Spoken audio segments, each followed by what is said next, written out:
Good evening po mga ka-farmers. So, bali nagwalay po tayo ng biik kanina. So, supposed to be ang ginagawa po namin dito, ang inaalis namin is si Mama Pig.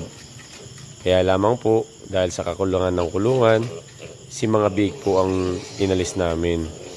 So, may mga adjustment po na nangyayari pag nagwawalay. So, isa na po doon ay ang painitan. So, habang nasa Mama Pig sila,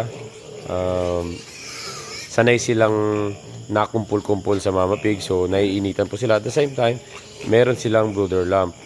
So, pangalawang adjustment po is mawawala sa kanila yung gatas. Kaya, hindi po natin inaalis yung gatas sa kanila. So, yan po. Umiinom sila ng gatas.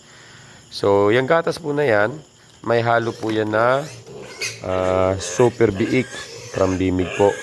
So, inahaluan po namin yan ng super biik at pre-starter. Super biik pre-starter ng Bimig po.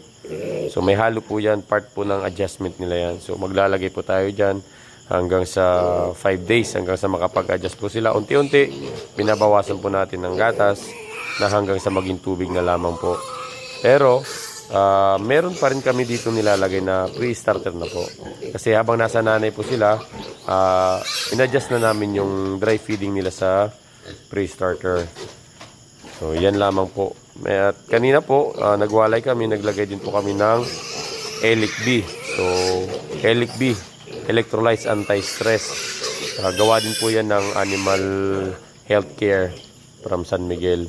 So, yan po, medyo nag-a-adjust pa sila kasi naririnig nila yung Mama Pig. So, tumatawag yung Mama Pig. So, part po yan ng stress ng mga biik. So, para maiwasan po yan, hindi po natin yan aalisin ng sabay-sabay. So, ngayon, ang stress lang po nila is nawala sa kanila si Mama Pig. At isa din po, dito po nilalagay namin sila sa plastic matting. So, napakaganda po na nilipat natin sila sa plastic matting. Kasi isa po sa reason kung bakit nilalagay natin sila sa plastic matting ng 1 month. So, ito po ay nursery para po hindi sila mabigla ng lamig. So, pag nalamigan po kasi sila, malaking possible na magtatay po sila. So, yun po ang isa sa pinaka-critical na part sa biik. So, lamig.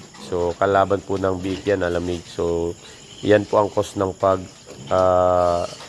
tatain nila. So, yan lamang po. So, ganyan po ang practice namin dito sa baboyan. So,